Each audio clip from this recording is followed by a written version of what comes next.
The moment my daughter-in-law said, "Let his mom keep wearing her old clothes, at her age, it doesn't matter how she looks," I realized I had been starving myself so they could live like royalty on my widow's pension. That's when I stopped being a mother and became a woman who chose herself. Before we continue, please subscribe to the Granny's Voice channel and write in the comments what time it is where you are watching from now. We might give you a shout out in our next video. Today's shout out goes to Harveline from Richmond, California. Thank you for being part of this great family. Now, let me tell you what happened that day. I am standing in front of the window of this luxury boutique, my wrinkled hands gripping the strap of my worn-out purse, and I can see everything through the sparkling glass. My son, David, is at the register, his wallet open, while Vanessa, my daughter-in-law, holds a mountain of bags from brands I barely recognize. New clothes, Italian shoes, jewelry that shines so brightly it hurts my eyes.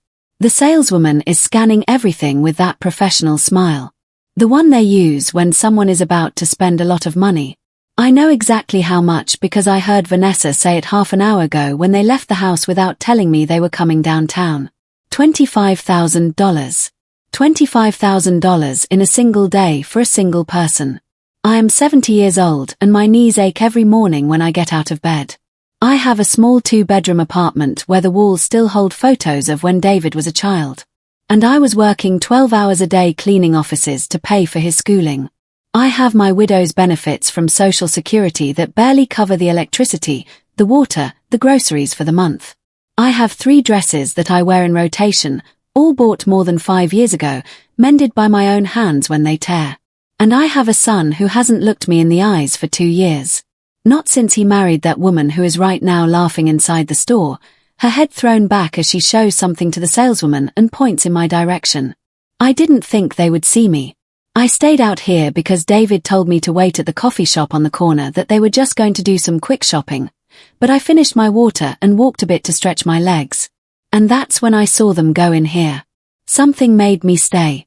Something made me stand in front of this window as if I were just any other woman admiring dresses I could never afford. When in reality, I am watching my own son give his wife everything he denied me my entire life. The saleswoman says something I can't hear, but I see Vanessa turn to David and speak with that red painted mouth that has always seemed too big, too loud. David nods. He takes out his card. The saleswoman takes it and swipes it through the machine. I grip my purse tighter and feel the old leather crackle under my fingers. This purse is 15 years old. I bought it when we buried my husband because I needed something black for the funeral and had nothing appropriate. Since then, I've used it for everything. For the grocery store, for the doctor's office, for the few times David invites me to their house and I bring a homemade dessert, one that Vanessa barely tastes before saying it's too sweet or too dry. But now Vanessa is smiling. She's saying something else, waving her hands with those new rings that glitter under the store's halogen lights. And suddenly she turns directly toward the window. She sees me. I know she sees me because her eyes lock onto mine for a full second. And then she turns to the saleswoman and says something that makes the woman look at me, too. They both laugh. It's not a kind laugh. It's a laugh I know well because I've heard it at family dinners when Vanessa makes comments about my outdated clothes or my grandma shoes. The saleswoman nods, still smiling, and Vanessa points to the bags on the counter. Then I hear her even though I'm on the other side of the glass, even with the street noise and people passing by. I hear her perfectly because Vanessa has that kind of voice that cuts through walls. Let his mom keep wearing her old clothes. She doesn't need new things, right? At her age, it doesn't matter how she looks. David says nothing. I wait for him to say something, to stop her, to defend his mother just once in all these years, but he just stares at the register screen and runs a hand through his hair like he always does when he's uncomfortable, but won't admit it. The saleswoman swipes the card again. Once, twice. She frowns. She says something to David that makes him stand up straight. Vanessa stops smiling. "Excuse me, sir," I hear the saleswoman say, and this time, her voice carries through the glass because the store has gone quiet. "Your card is being declined.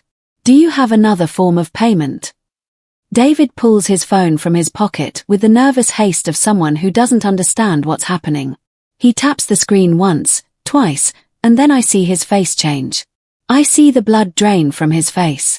I see his knees buckle slightly as if someone had yanked all the bones out of him at once, and he has to grab the counter to keep from falling. The saleswoman takes a step toward him. Concerned, Vanessa snatches the phone from his hands. What happened? Why isn't it working? David, we just checked the balance this morning. There was over $30,000 in there. I know exactly what my son is seeing on that screen. I know exactly what message he just received because it was me this morning. After 28 years of having a joint bank account with my son for emergencies. After 2 years of noticing strange charges they never explained. After months of silence and humiliation and being treated like old furniture in my own family, I went to the bank and I cancelled his access. I revoked the power of attorney. I closed the account we shared and opened a new one solely in my name. And now David is seeing the notification. He's seeing that he can no longer touch that money. That money that was mine to begin with, from my benefits, from the savings I scraped together over decades of cleaning floors and cooking for other families. That money he used as if it were his. That Vanessa spent on purses and dresses and trips to the beach. While I mended my torn stockings and ate noodle soup 3 times a week to save money, the saleswoman clears her throat. Sir, do you have another card? Vanessa is yelling now. This is ridiculous. It has to be a mistake. Call the bank, David. Call them right now. But David doesn't call anyone. He just stands there, phone in his trembling hand, staring at the screen as if he could change reality just by looking at it. Then he lifts his head. He searches and he finds me. He sees me standing on the other side of the glass with my old purse clutched to my chest, with my 6-year-old dress, with my mended shoes, with everything I am and everything that was never enough for him. Our eyes meet, and in that moment, I see it all.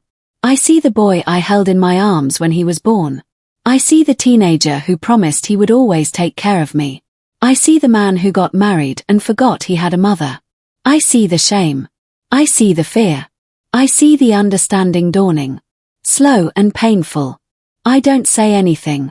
I don't need to. I take one step back away from the window, away from the scene, away from the humiliation he thought I wouldn't witness. And then I turn around and start to walk. My knees hurt, my feet are tired, my heart is broken. But I walk. I keep walking because finally after 70 years of living for others, I just did something only for me. 12 years ago when James died, I was 58 years old and living in a house that felt too big and too quiet. David was 33. He had just gotten his promotion at the import company. And he came to the funeral in a black suit I had never seen before.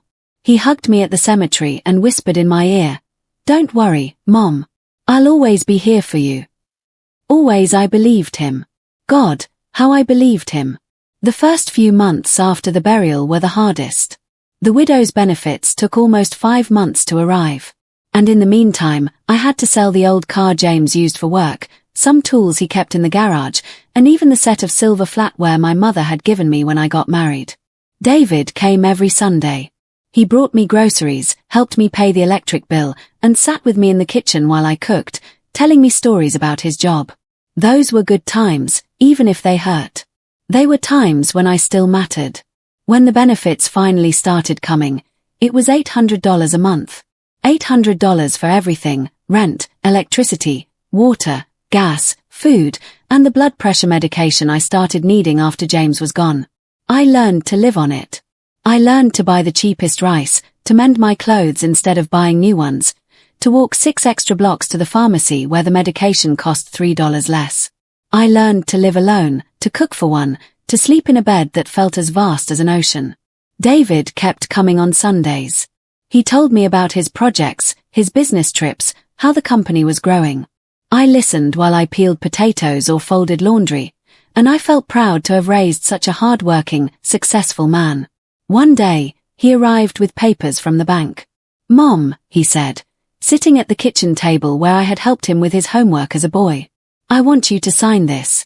It's so I can help you better. If something happens to you, if you need money urgently and can't get to the bank, I'll be able to get it for you. It's just for security." I signed. Of course, I signed. He was my son. He was the only thing I had left in this world. He would never hurt me. That was 8 years ago. And for the first 5, everything was fine. David kept coming. Less often, but he came. Every other Sunday, then once a month, he'd call during the week, ask how I was, send extra money when he knew the month had been tight. I saved that money in a cookie tin above the refrigerator for emergencies, so I wouldn't have to ask him for more than necessary. Then he met Vanessa. The first time I saw her was at a restaurant downtown. One of those special occasions where David invited me to dinner to introduce me to someone important. She arrived in high heels that clicked against the wooden floor, wearing a tight black dress and hair so straight and shiny it looked like it was from a magazine. She was pretty. I couldn't deny that she was pretty in that intimidating way some young women are, as if they know exactly the power they have and how to use it. She greeted me with 2 kisses on the cheeks, but her lips barely brushed my skin. She sat next to David and spent the entire dinner talking about her job in marketing, the important clients she managed, the expensive restaurants where she ate, the vacations she was planning. I tried to join the conversation to tell a story about when David was a boy, but she interrupted me mid-sentence to show my son something on her phone. David laughed at whatever she showed him, and I was left with my story half finished, my coffee growing cold in my hands. After that dinner, the visits became more spaced out. David called less. When I called him, it sometimes took days for him to call back. "Sorry, Mom. I've just been swamped with work," he always said. And I understood. I understood he was in love, that he had his own life, that I couldn't be the center of his world forever. They got married a year later in a small ceremony in a private garden. I wore my best dress, the one I'd bought for James's funeral because it was the only formal thing I had. Vanessa wore a white dress that cost, I overheard her tell one of her friends, $4,000.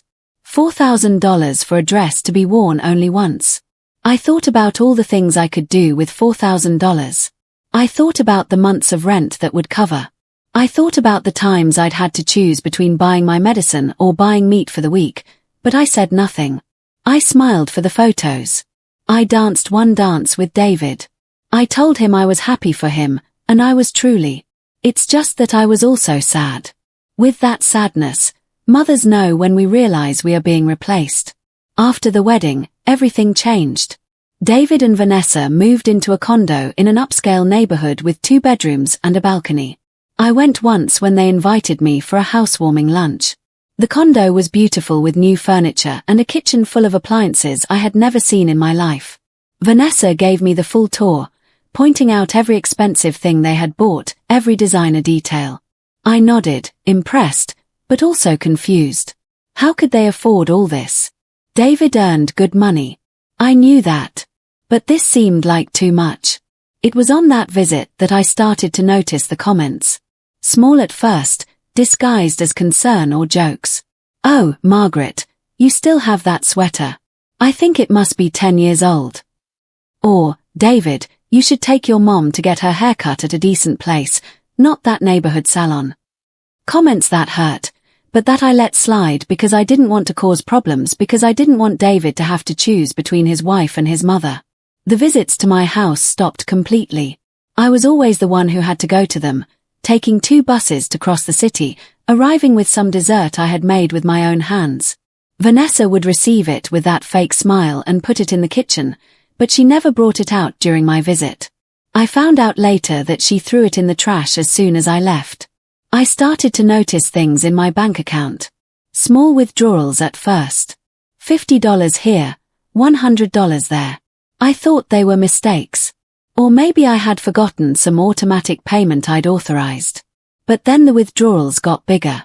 $300, $500, $1,000. I would call the bank confused, and they would tell me the withdrawals had been made by the secondary account holder, David. The first time I asked him, he acted surprised. "What? No, Mom. I haven't taken anything from your account. It must be a bank error." And I believed him. The second time, he said it had been an emergency, that he needed the money fast and would pay me back soon. He never paid it back. The third time, I didn't even ask because I had learned that doing so only created tension between us, and I didn't want to lose what little I had left of my son. The first Sunday, I decided to visit him without calling first. I brought his favorite yellow cake with chocolate frosting. The one I had made the night before. It was the recipe David loved as a child. The one he asked for every birthday. The one that made the house smell like vanilla and sugar for hours. I spent $20 on the ingredients. Money I needed for other things. But I thought that maybe, just maybe, if I showed up with something special, something that reminded him of the good times, he would look at me like he used to. He would smile at me like he used to. I rang the doorbell of their condo at 11 o'clock in the morning. I waited. I heard footsteps on the other side. The door opened, but only a crack. It was Vanessa, wearing a silk robe that probably cost more than my entire wardrobe. Her hair piled in a messy bun. She looked me up and down with those eyes that always seemed to be evaluating me, judging me, finding me lacking. "Margaret," she said, not opening the door any wider. "We weren't expecting you." "I wanted to surprise you," I replied, holding up the container with the cake. "I made David's favorite. I thought we could have some coffee together." She looked at the cake as if I were offering her something rotten. "Oh, what a shame. We already had breakfast. And besides, David is working. He has an important video call in half an hour." "I can wait," I said, trying to sound casual, though my heart was already starting to shrink. "I won't bother anyone. I can sit in the living room while he finishes." Vanessa sighed. That exaggerated sigh people use when they want you to know you're an inconvenience. "It's just not a good day, Margaret. The house is a mess. I have to get ready because I have plans, too. And really, David is going to be busy all morning." I could see past her. The house wasn't a mess. It was impeccable as always, as if no one really lived there. "Just let me give him the cake then," I tried. "I don't need to stay." She held out her hands without opening the door any further, and I passed the container to her through the narrow gap. Our fingers brushed for a second, and hers were cold as her smile. "Thanks, Margaret. Very thoughtful. I'll tell David you stopped by." The door closed before I could say goodbye. I stood there in the hallway looking at the apartment number, hearing the sound of the television on the other side. There was no video call. David wasn't working. He was in there letting his wife close the door in my face. Letting her treat me like a door-to-door salesperson, like a nuisance. I walked to the bus stop with empty hands and a tight chest. 2 buses to get home, an hour and a half of travel, all to be rejected in 30 seconds. But I kept trying because that's what mothers do, right? We keep trying even when every door is closed to us. 2 weeks later, I called to invite him to eat at my house. "Mom, we're just so busy these days," he said in that distracted tone he used now whenever we spoke. "How about I call you next week and we'll coordinate?" Okay. Next week never came. Neither did the one after, nor the one after that. For his birthday, I bought him a shirt. Nothing expensive because I couldn't afford anything expensive, but it was good quality, a soft cotton in a color I knew he liked. I wrapped it in paper from the grocery store and tied a ribbon I had reused from a gift someone had given me years ago. I took the bus to his office because I knew if I went to the condo, Vanessa would find some excuse not to let me in. The receptionist in the building knew me from the few times I had been before. She smiled at me with pity when I said I wanted to see David. "Let me call him Mrs. Chen." She dialed his extension. Waited. "Mr. Chen, your mother is here at the front desk." A pause. "Yes, sir." "Understood." She hung up and looked at me with that same uncomfortable smile. "He says he's in a very important meeting and can't come down. He said, if you like, you can leave whatever you brought and he'll pick it up later."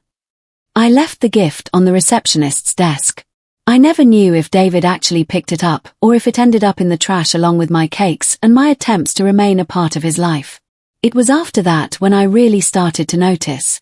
The withdrawals from my account became more frequent, larger, $1,500, $2,000. I lived on less to compensate. I ate less, turned off the lights earlier, stopped buying the more expensive medications, and asked for the generic ones. My sister Susan came to visit me one Tuesday and was frightened when she saw me. "Margaret, you're thinner," she said, standing in my kitchen, looking at my half-empty pantry. "Are you eating enough?" "I'm fine." I lied. "I'm just watching my weight."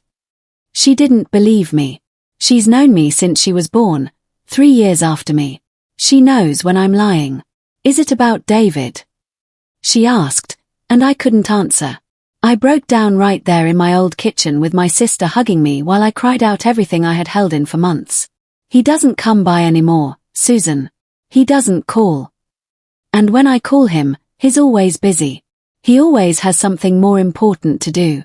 And the money disappears from my account, and I don't know how to tell him to stop because I'm afraid that if I confront him, if I ask for an explanation, I'll lose him completely." Susan made me sit down. She made me some tea with the old tea bag she found in my cupboard. "Margaret, listen to me. You raised that man all by yourself after James died. You gave him everything. You sacrificed your whole life for him. And if he's treating you like this now, if he's letting that woman disrespect you, if he's using your money without your permission, that's not love. That's abuse."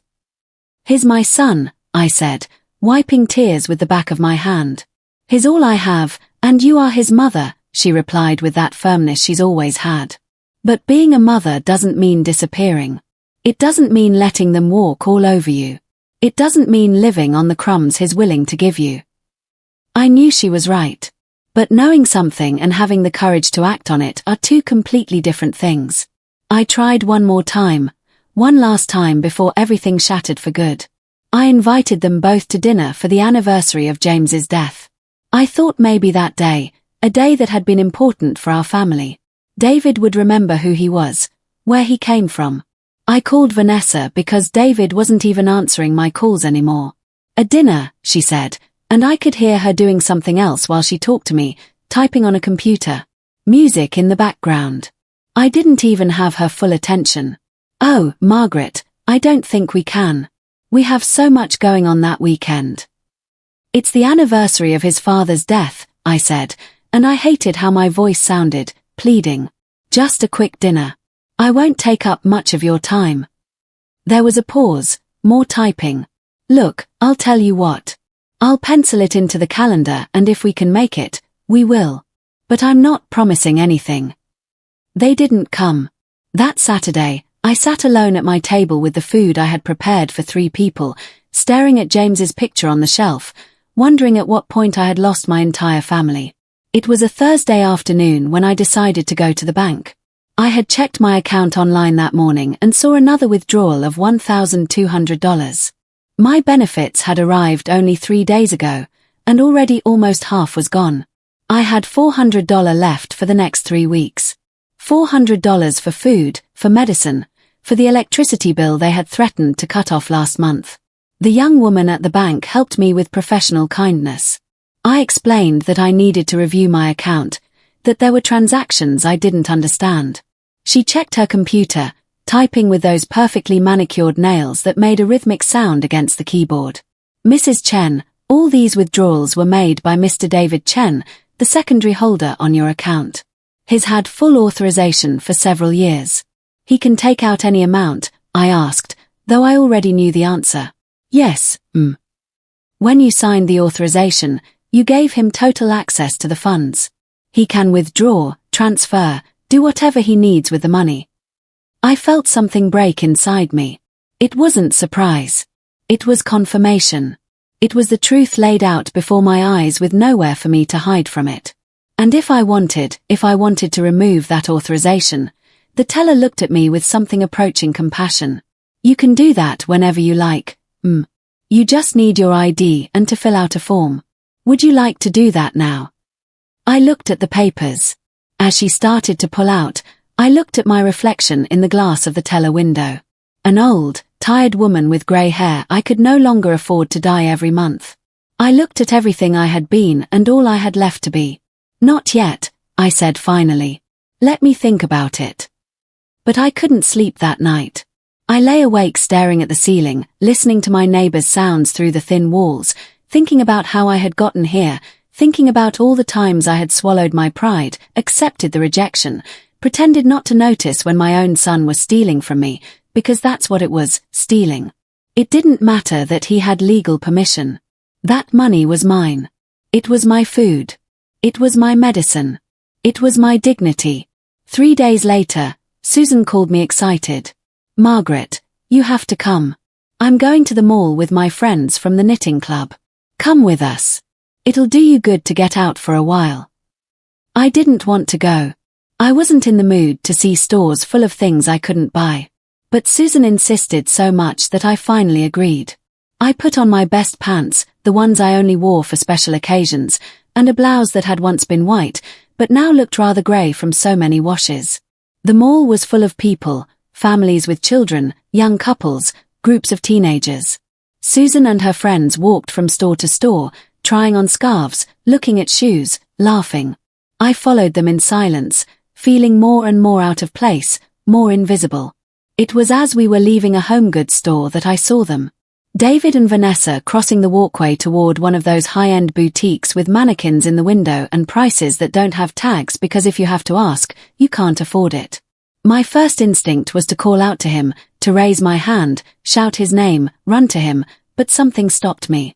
Something in the way Vanessa walked with that I owned the world attitude with those brand name bags already hanging from her arms.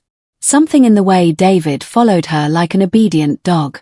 "Susan," I said to my sister, touching her arm. "That's David." She turned, squinting. "What's he doing here? Didn't he tell you he was too busy to see you?" It was last week. I had called to invite him for coffee, and he had told me he was swamped with work, that he had meetings every day, that he'd call me later, and here he was at the mall on a Tuesday afternoon with his wife shopping. "Come on, Margaret," Susan said. "Let's go say hello." But I shook my head. "No, wait. I want to. I just want to watch them for a moment." I don't know why I said it. I don't know what I expected to see, but we stood there half hidden behind a pillar, watching them go into the boutique. Through the glass window, I could see everything perfectly. Vanessa started pulling things off the racks. A dress, a leather jacket, shoes. The salesman smiled at her, servile, bringing her more options, more sizes. David sat on one of those plush sofas they put in expensive stores, looking at his phone while Vanessa went in and out of the fitting room. Every time she came out with something new on, he would look up, nod, say something I couldn't hear. But that made Vanessa smile, satisfied. "Margaret, let's go," Susan said, touching my shoulder. "This is just going to make you feel worse." But I couldn't move. I was rooted there watching my son, the son who didn't have time for a cup of coffee with me, have all the time in the world to sit in an expensive store while his wife tried on clothes that cost more than I spent in 3 months. I saw them take everything to the counter. I saw the mountain of bags, the satisfied look on Vanessa's face, the casual way David took out his wallet. The salesman started scanning the tags one by one, and I could see the numbers adding up on the register screen. 1,000, 3,000, 5,000. It kept climbing and then I don't know what possessed me, but I said to Susan, "Stay here. I'm going to get closer." "What?" "No, Margaret, don't." But I was already walking. My legs were carrying me toward that store, toward that window, toward the truth I had been avoiding for so long. I stood right in front of the glass, close enough to see everything, but far enough that it wasn't obvious I was there. The total on the screen read $25,000. $25,000 on clothes and shoes and accessories for one person. $25,000 when I was eating rice and eggs 3 times a week. $25,000 when last month I couldn't buy my blood pressure medicine and had to borrow money from Susan. Vanessa was talking to the salesman, pointing at something in one of the bags. And then she turned. Her eyes met mine through the glass. For 1 full second, we looked at each other. I saw the recognition on her face. I saw her mouth curve into something that wasn't exactly a smile, but looked like satisfaction, as if she had been waiting for me, as if she wanted me to see this. She turned to the salesman and said something. He laughed. She pointed in my direction. She said something else, waving her hands in that exaggerated way she has. The salesman looked at me, and he smiled, too. It wasn't a kind smile. Then Vanessa raised her voice. She raised it just enough for me to hear her through the glass. Let his mom keep wearing her old clothes. She doesn't need new things, right? At her age, it doesn't matter how she looks. I mean, who is she trying to impress? The salesman laughed harder. Another employee nearby also turned to look at me and smiled uncomfortably. Vanessa kept talking, gesturing at the bags, at David, at me, and my son. My son who came from my own body, who had nursed at my breast, who had cried in my arms every time he was sick. That son said nothing. He just sat there on that expensive velvet sofa, staring at his phone as if none of this was happening. I felt something I had never felt before. It wasn't just sadness. It wasn't just humiliation. It was something deeper, colder, more final. It was the death of an illusion. It was the exact moment when a mother understands that the child she loved no longer exists and the man left in his place is a stranger. The salesman swiped David's card through the machine. Once he waited, he frowned. He swiped it again. David looked up from his phone, finally paying attention. Vanessa stopped smiling. "Excuse me, sir," the salesman said with that voice they use when they're about to give bad news. "Your card is being declined. Do you have another form of payment?" I watched David jump up from the sofa. How he pulled out his phone. How his fingers trembled as he tapped the screen. I saw the exact moment his eyes went wide. When his face lost all its color. When his knees literally buckled and he had to grab the counter to keep from falling. "What's wrong?" Vanessa asked, snatching the phone from his hands. "Why isn't it working? We just checked the balance this morning. There was over $30,000 in there, David. Over 30,000. I knew exactly what she was seeing on that screen. I knew exactly what message she had just received because that morning at 7 o'clock in the morning, I had gone to the bank. I had sat down in front of the same young woman who had helped me last week.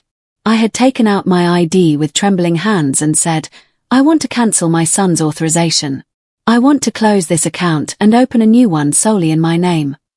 The teller had processed everything in silence. Professionally, she had me sign papers. She had transferred my money to a new account.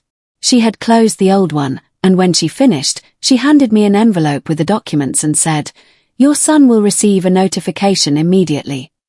The card he has linked to his old account will stop working within an hour." That had been 6 hours ago.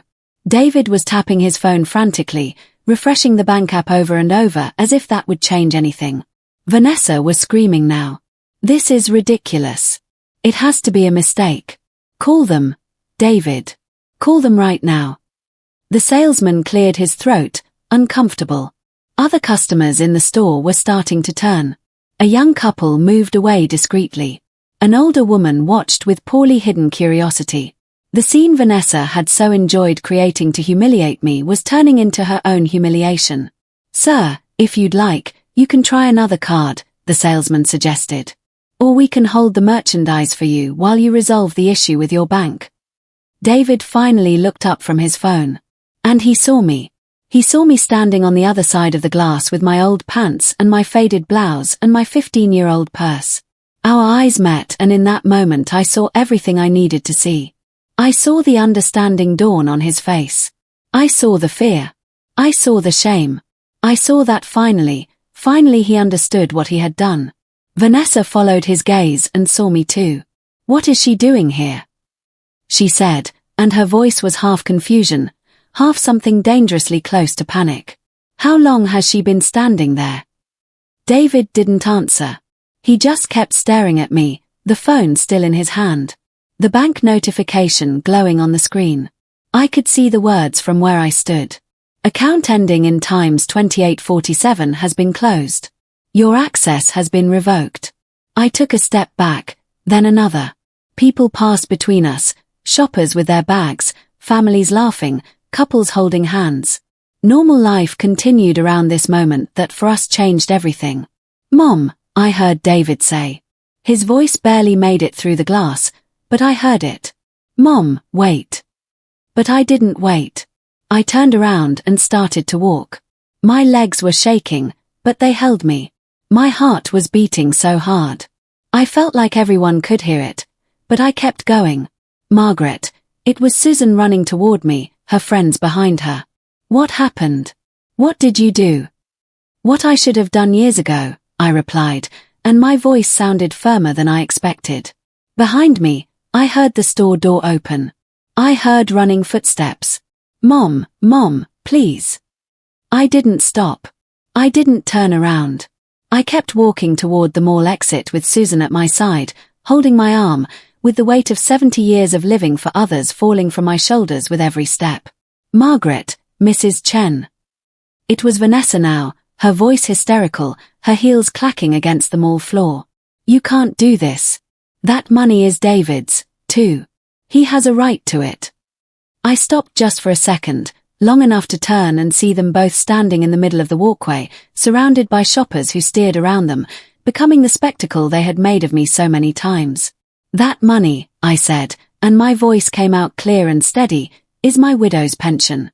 It's the money I earned cleaning floors for 30 years.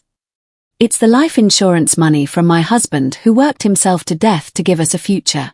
It is not David's. It was never David's, and it is definitely not yours.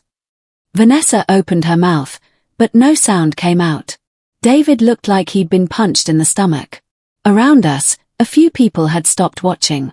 An older woman looked at me with something that looked like respect. A young man had his phone out. I don't know if he was recording or just surprised. I wondered, I continued, and every word came from a deep place I didn't know I had, when I was going to find the courage to stand up for myself. I wondered how many more times I was going to let you close the door in my face, Vanessa. How many more times I was going to accept that my son didn't have time for me, but he had time to spend thousands of dollars on you. How much longer I was going to pretend I didn't realize you two were living off my money while I ate rice and eggs to be able to pay the electric bill. Mom, I didn't know. David started. But I cut him off. Yes, you did. Maybe you didn't know the details. Maybe you didn't know exactly where the money was coming from, but you knew something was wrong. You knew you had stopped visiting me, calling me, treating me like your mother. You knew, David, and you chose to do nothing. Tears were streaming down my face, but my voice didn't waver. For the first time in years, I was telling the complete truth, without fear of the consequences, without worrying about keeping the peace or avoiding conflict. I gave you everything, I said to my son. I gave you my youth, my health, my dreams. I worked until my bones ached so you could go to school, so you could have a better life. And the only thing I asked for in return was a little respect, a little dignity, and you couldn't even give me that. David took a step toward me, his hands outstretched as if to touch me, but I stepped back. No, I said, don't touch me. Not now. Mom, please let me explain. Explain what, David? Explain how for 2 years you've been taking my money without asking. Explain how your wife humiliated me in front of strangers while you spent $25,000 on clothes for her. Explain why you never had time to visit me, but you have time to go shopping on a Tuesday afternoon. Vanessa stepped forward and her face had changed. The self-assured woman who had been laughing 5 minutes ago was gone. Now there was something desperate in her eyes. Margaret, you're misunderstanding everything. I never meant to disrespect you. If what I said in there sounded bad, it was just a joke. I didn't mean it. Yes, you did mean it. I interrupted, looking her straight in the eye. You've always meant it. Since the day I met you, you've been trying to push me away from my son. Comments about my clothes, my house, the way I am. Always with that little smile, always disguised as concern. But I knew mothers always know. That's not true, she protested. But her voice had lost all its strength. I have always treated you with respect. Respect. I felt a bitter laugh rise in my throat. Is closing the door in my face respect? Is throwing my food in the trash respect? Is mocking me with salespeople while you spend my money respect? The people around us were definitely paying attention now. An older woman walked past and put a hand on my shoulder. Well said, she murmured in my ear before walking on. That gave me more strength. Mom, come on, David said, trying to take my arm. Let's go somewhere more private. We can talk about this calmly. No, I replied, pulling away. I don't want to talk anymore, David. I've been talking for 2 years. I've called you. I've reached out. I've begged for a little of your attention. And now that you're finally listening, it's only because I cut off your access to my money." I saw those words hit him. I saw his shoulders slump. "That's not why," he said weakly. "Mom, I love you. You're my mother." "Then act like it," I said. "Act like you remember who raised you, who took care of you when you were sick, who worked double shifts to buy you school supplies, who stayed up all night when your father died, comforting you, telling you everything would be okay while my own heart was breaking." Tears were streaming down his face now, too. Vanessa had let go of him and was standing to the side, arms crossed, staring at the floor. For the first time since I'd met her, she had nothing to say. "I checked the bank statements," I continued, and my voice was calmer now, but no less firm. "I went to the bank and asked for a report of all the transactions from the last year. Do you know how much money you two took from my account, David?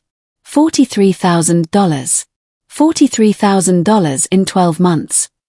I saw David's face go even paler. That can't be." "It is," I said. "Small withdrawals at first. 200 here, 300 there. Then they got bigger. $1,000, $2,000, $5,000. The teller gave me a full breakdown. And you know what the worst part is? My benefit is $800 a month. $800. That means you spent more than 4 times my annual income. Where did you think that money was coming from, David?" He opened his mouth, but no sound came out. Vanessa had gone paler, too. "It came from my savings," I answered for him. "The savings your father and I scraped together for 30 years. The life insurance money I got when he died. The money I was saving for my old age for medical emergencies so I wouldn't have to ask anyone for anything. You spent it on expensive restaurants, designer clothes, and vacations. While I was deciding whether to buy medicine or buy food." "Oh my God," Susan murmured beside me. "Margaret, I had no idea it was that much." "Nobody knew," I said, "because I was ashamed. Ashamed to admit that my own son was stealing from me. Ashamed to admit that I had raised him wrong, that I had failed as a mother." "You didn't fail," David said, and his voice broke. "Mom, please. I never wanted." Vanessa handled the finances. She had access to my online banking. "I didn't know that money was coming from your account." Vanessa's head snapped up. "What? David, you knew. You told me your mom had given you permission to use that money. You said she insisted on helping us." And there it was. The truth finally coming out in the middle of the mall in front of dozens of strangers. The two of them pointing at each other. Each one trying to shift the blame. While I stood there watching my family fall apart in a pile of lies and accusations. "It doesn't matter anymore," I said, and my voice sounded tired. So tired. "It doesn't matter who knew what or who told who what. What matters is that it happened and that you two let me go hungry while you lived like royalty on my money." "Don't be dramatic, Margaret," Vanessa said, some of her defensiveness returning. "Nobody let you go hungry. You're just being dramatic." Susan stepped forward, furious. "Dramatic? Have you looked at your mother-in-law lately? Have you really looked at her? She's lost almost 20 pounds in the last 6 months. She has to take the bus everywhere because she has no money for a taxi.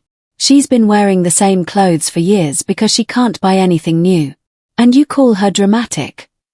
I pulled something from my purse, a folded piece of paper. It was a medical receipt. "This," I said, unfolding it.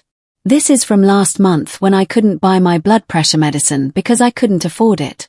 The doctor said it was dangerous to be without it, that I could have a stroke. But I had no choice because you two had withdrawn $1,800 from my account that week. $1,800 that I found out later you used for a weekend at the beach." The silence that followed was absolute. Even the onlookers around us had gone quiet. David stared at the receipt as if it were a death warrant. Vanessa had taken a step back, her face completely white. "So, no," I continued, folding the paper again. "I'm not being dramatic. I'm being honest. For the first time in 2 years, I am telling the complete truth. And the truth is, you used me, you wrung me dry until there was nothing left.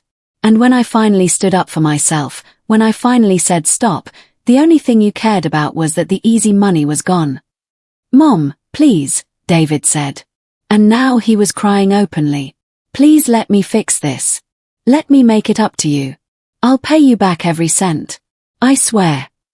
I don't want your money, David, I said. And I felt something inside me shut for good. What I wanted was my son.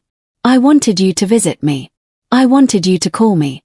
I wanted you to defend me when your wife disrespected me. I wanted to be a part of your life, not your personal bank. Susan took my arm firmly. Let's go, Margaret. You've said what you needed to say. I nodded. She was right. There was nothing more to say. Nothing they could say that would change what had happened. I turned around and started walking toward the exit. My sister holding me up, my legs shaking but holding me. You can't just walk away. Vanessa shouted behind me. We have to fix this.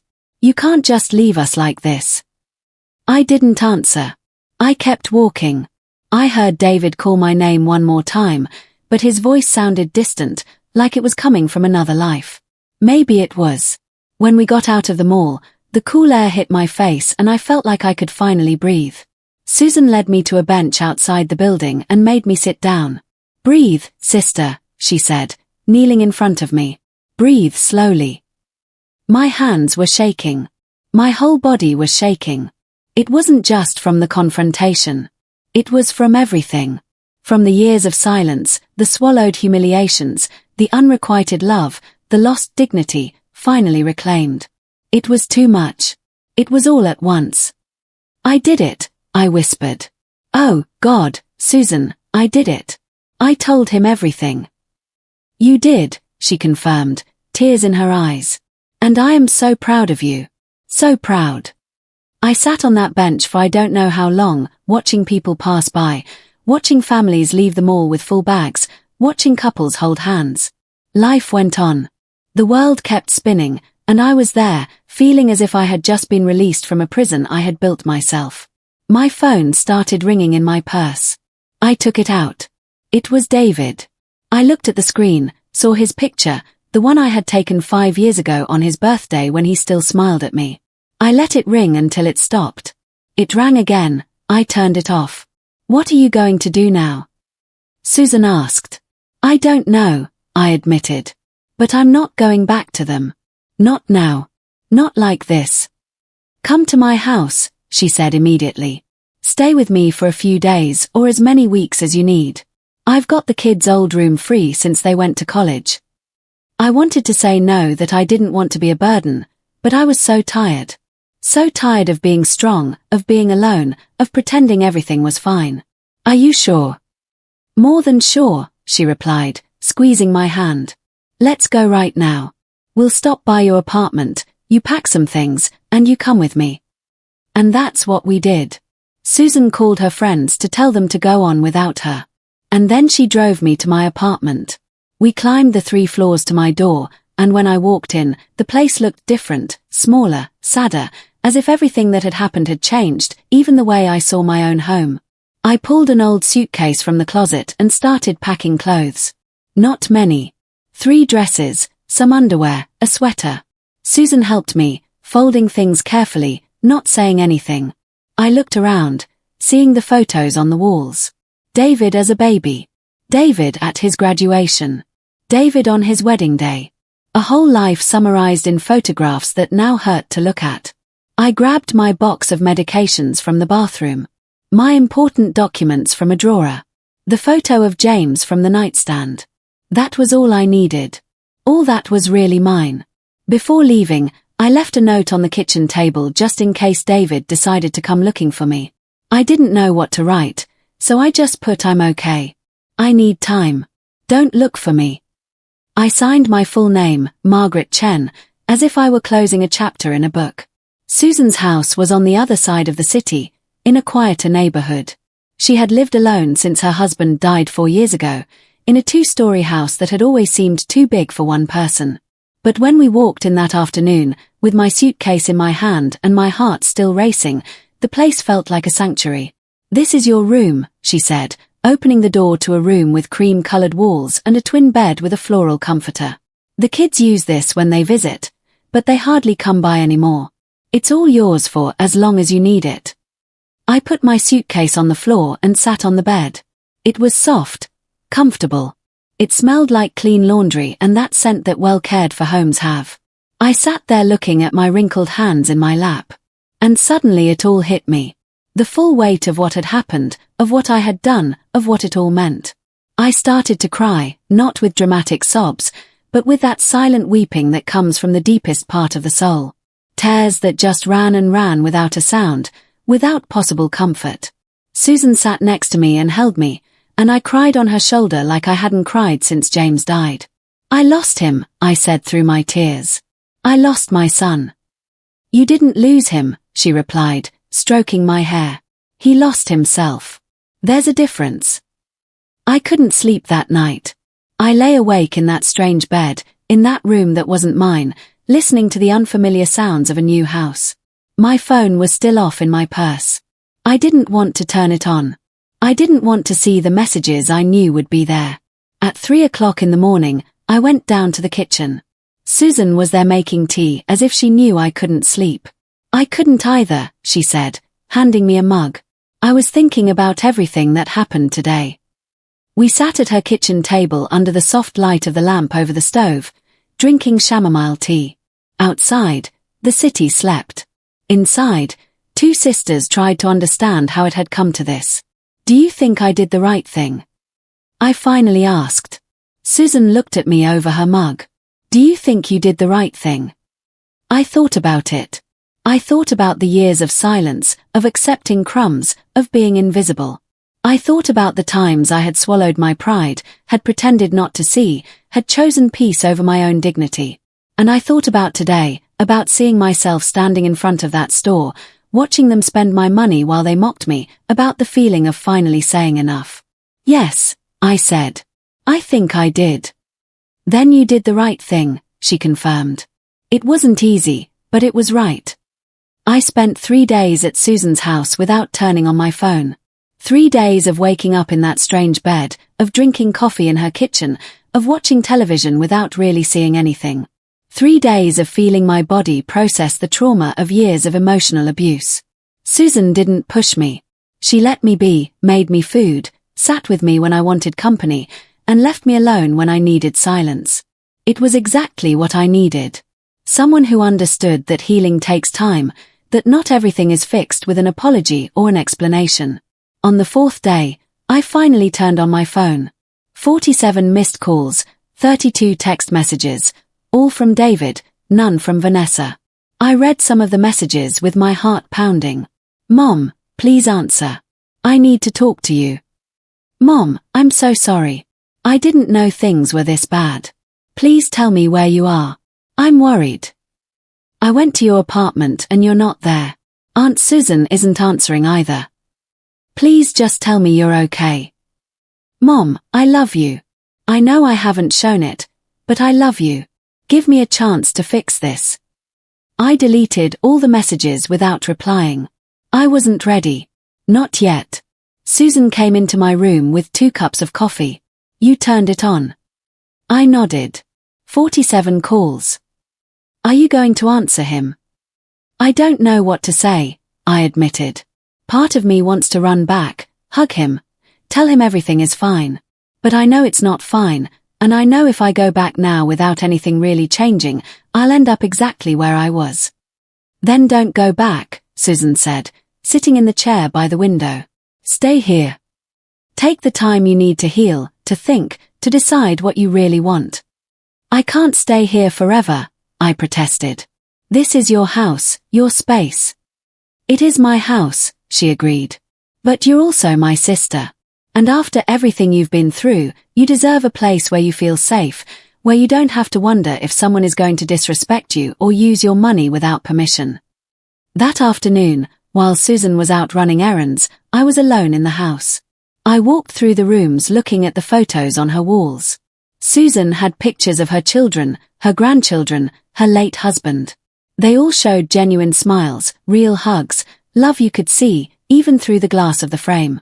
I wondered when the last time David had truly hugged me was not those quick obligatory hugs when he arrived or left, but a real hug, the kind that makes you feel like you matter. I couldn't remember, and that hurt more than anything else. The phone rang again. This time, I answered, but it wasn't David. It was a number I didn't recognize. Mrs. Chen. It was a woman's voice. Professional. Yes, this is she. This is the bank calling. There is a Mr. David Chen here who says he's your son. He's asking for information about your account, but we explained that he no longer has authorization. He's insisting it's a mistake and wants to speak with you to clear it up. I closed my eyes. Of course, he had gone to the bank. Of course, he was trying to get access to the money again. It is not a mistake, I said clearly. I cancelled his authorization and I do not want him to have any access to my accounts or information. Is that clear? Perfectly clear, We just wanted to confirm with you. Is there anything else we can do for you? Yes, I said, making a sudden decision. I want to change all my identification numbers. I want new cards and I want it on record that absolutely no one except me can access my accounts or information. Of course, You can come by the bank in the next few days to process everything. I'll be there tomorrow. When I hung up, I felt stronger. Every step I took to protect myself, to defend myself, made me feel a little more like myself, like the woman I had been before. I got lost trying to be the perfect mother to a son who didn't appreciate her. That night, David showed up at Susan's house. I heard the doorbell ring. At 8 o'clock at night, Susan opened the door and I heard her firm voice. No, David. Your mother doesn't want to see you right now. Aunt Susan, please just let me talk to her for 5 minutes. She will tell you when she's ready to talk. Until then, you need to respect her decision. She's my mother. I have a right to see her. She is an adult woman with the right to decide who she wants to talk to and when, Susan replied. And the pride I felt for my sister in that moment was immense. Now, please leave. If you come back without her inviting you, I will call the police. I heard his footsteps walk away. I heard his car engine start, and I sat in the room upstairs, my knees pulled to my chest, feeling a mixture of relief and sadness so intense, I didn't know which was stronger. Susan came up and sat on the bed next to me. She didn't say anything. She just took my hand and sat there in silence. And that was exactly what I needed. The days turned into weeks. 3 weeks at Susan's house. 3 weeks of starting to heal, of starting to remember who I was before I became David's mom or the lady everyone ignores.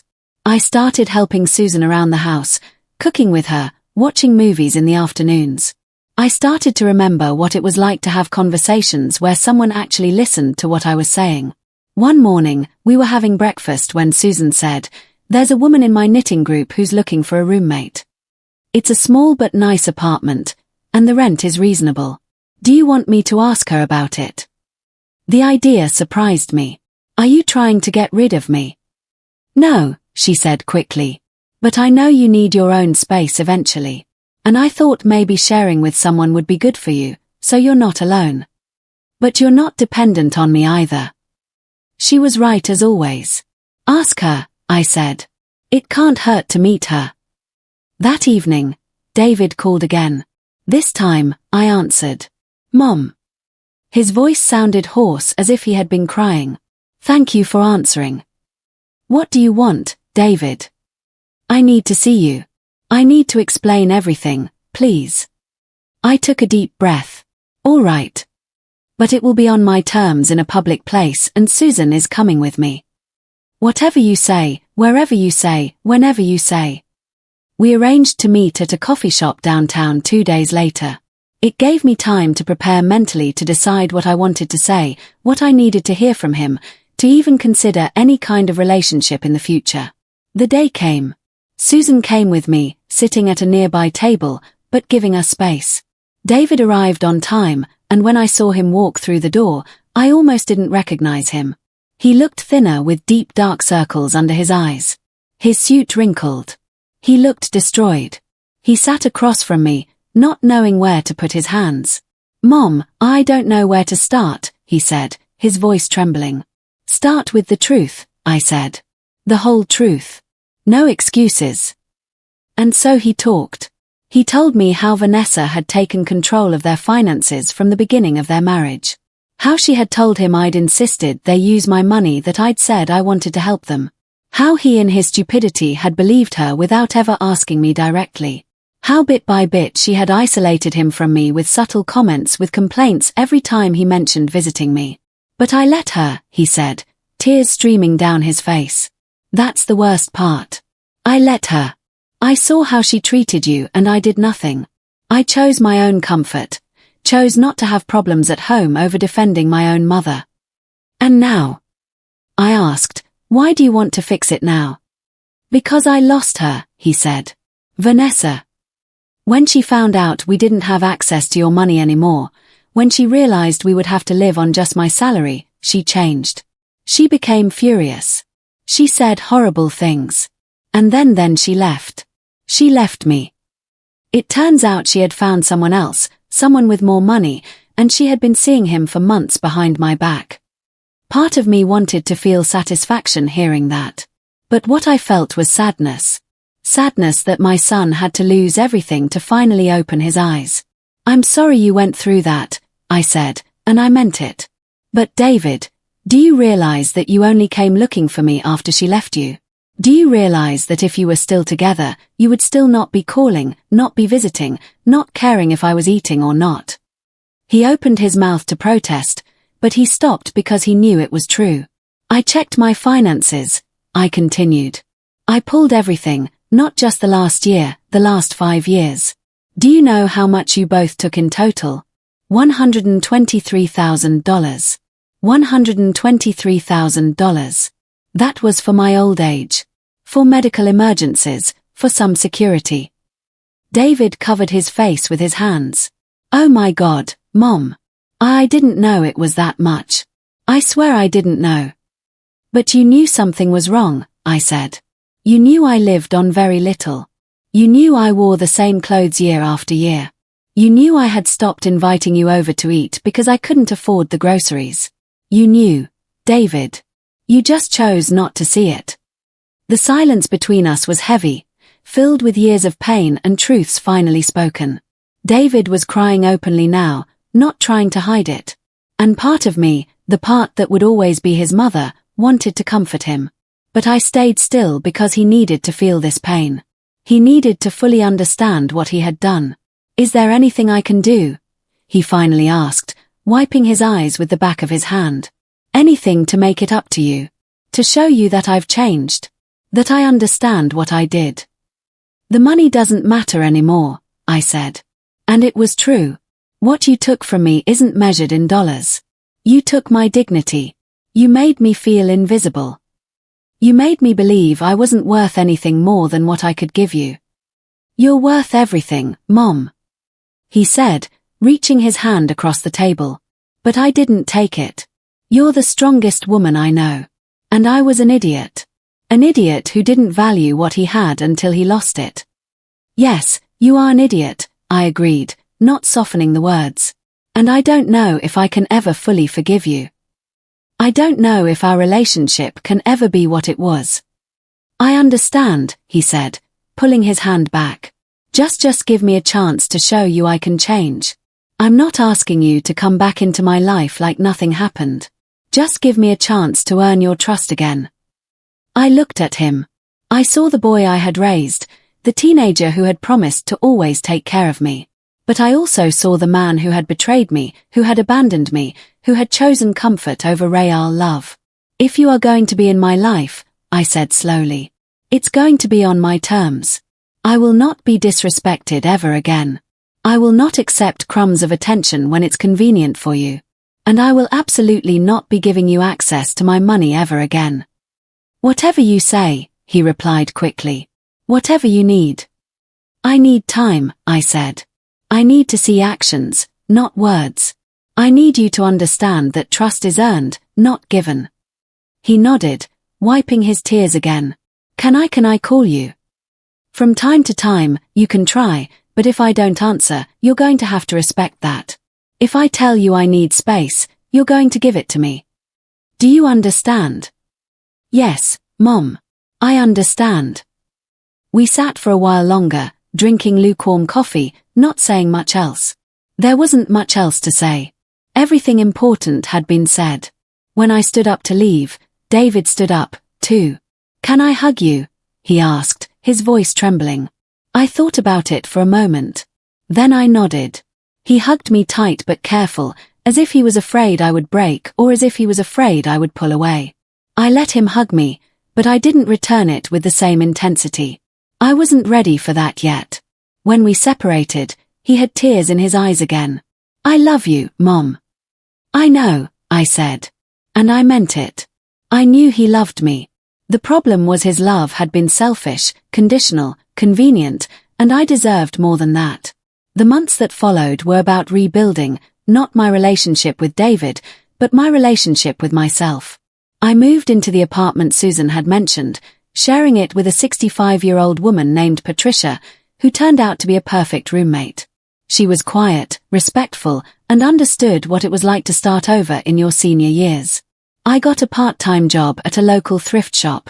It didn't pay much, but it gave me something to do, people to talk to, a purpose beyond being someone's mother.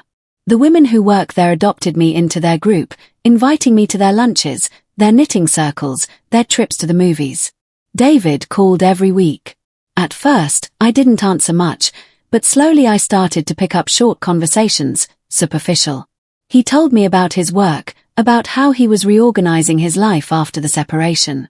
He never asked me for money. He never pushed me to see him. He kept his word on that at least. After 4 months, I agreed to see him again. This time in a park on a Sunday afternoon. He looked better, more like the person he had been before Vanessa. We walked through the park talking about unimportant things. The weather, the news, nothing deep, but it was a start. I started therapy, he said at one point, to understand why I let Vanessa manipulate me like that. Why I didn't defend you. I'm glad to hear that, I said. And I meant it. The therapist says I have trouble setting boundaries. That I've always tried to please everyone except the people who really matter. Your father was like that. I commented, always wanting everyone to like him. I guess you got that from him. We kept walking. He bought 2 ice creams from a cart and offered me one. We sat on a bench eating ice cream in silence, watching the families play on the grass. I sold the condo, he said suddenly. The one I shared with Vanessa. I couldn't keep living there with all those memories. And where are you living now? I rented a smaller place, more modest, something I can afford on my own salary without having to depend on anyone else's money. Good, I said. And it was good to see him learning to live within his means. Also, he hesitated as if unsure whether to continue. I've started paying you back. I opened a savings account in your name. Every month I deposit what I can. It's not much yet, but it's a start. I was surprised. You didn't have to do that. Yes, I did, he said, looking me in the eyes. I have to. Not because I expect it to fix everything, but because it's the right thing to do. Because that money never should have left your account in the first place. I nodded, not knowing what else to say. That gesture meant more than 1,000 apologies. It meant he was really trying to change. 6 months after that scene at the mall, my life was completely different. I had my own space, my own friends, my own routine. I no longer lived waiting for David to call or visit. I no longer measured my worth by how much attention my son gave me. I had learned to enjoy my own company. To cook for myself without feeling it was sad to eat alone, to buy myself a new dress every now and then without feeling guilty, to spend my benefits on me, because that's what they were for. For me. David and I saw each other about once a month, sometimes twice if he had free time. Our relationship was different now, more honest, less based on obligation, and more on a genuine desire to be present for each other. I was no longer the mother who put up with everything. And he was no longer the son who took my love for granted. One Sunday, 6 months after it all, we were having coffee in my new apartment. Patricia was out visiting her daughter, so we had the place to ourselves. David looked around at the new photos I had put on the walls. Pictures of my work group, of Susan and me at the movies, of my new life. "You look happy, Mom," he said. "I am," I replied. And it was true. For the first time in years, I was genuinely happy. "I'm sorry you had to lose everything to get here," he said, his voice low. "I didn't lose everything," I corrected him. "I lost some things, but I found other more important things. I found myself." He nodded, understanding. Will you ever forgive me completely?" I thought about it honestly. I don't know. There are days when I feel like I have. And there are days when I remember everything that happened and it hurts all over again. But I'm working on it. And you're still working on being better. That counts. "I'll keep trying," he promised. "For as long as it takes." That afternoon he left, I sat in my small living room, drinking my tea, looking out the window.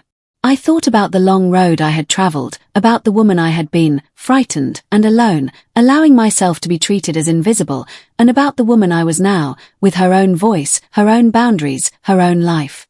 My phone rang. It was Susan. "How was the visit?" she asked. "Good," I said. It's getting better. Slowly, but it's getting better." "I'm happy for you, sister. You deserve it." When we hung up, I thought about that I deserved it. I deserved respect. I deserved dignity. I deserved to be treated with real love, not love conditioned on what I could give or provide. That night, before I went to sleep, I wrote in a journal I had started keeping, something my therapist had suggested. I wrote about the day, about David, about how far we had come. And at the end, I wrote this. I learned that a mother's love doesn't mean disappearing. It doesn't mean accepting crumbs. It doesn't mean losing your dignity to keep the peace. I learned that you can love someone and still set boundaries. That you can be a mother and still be your own person. And I learned that it's never too late to stand up for yourself, to say enough, to choose yourself. I am 70 years old and I am just learning how to live for me. I closed the journal and turned off the light. Tomorrow would be another day of this new life I had built from the ashes of the old one. And for the first time in a long time, I looked forward to tomorrow with something that felt like hope. Because I had learned the most important lesson of all, that real love, the kind that's worth having, never asks you to make yourself small so others can feel big. And that dignity once reclaimed is the most valuable thing a woman can possess.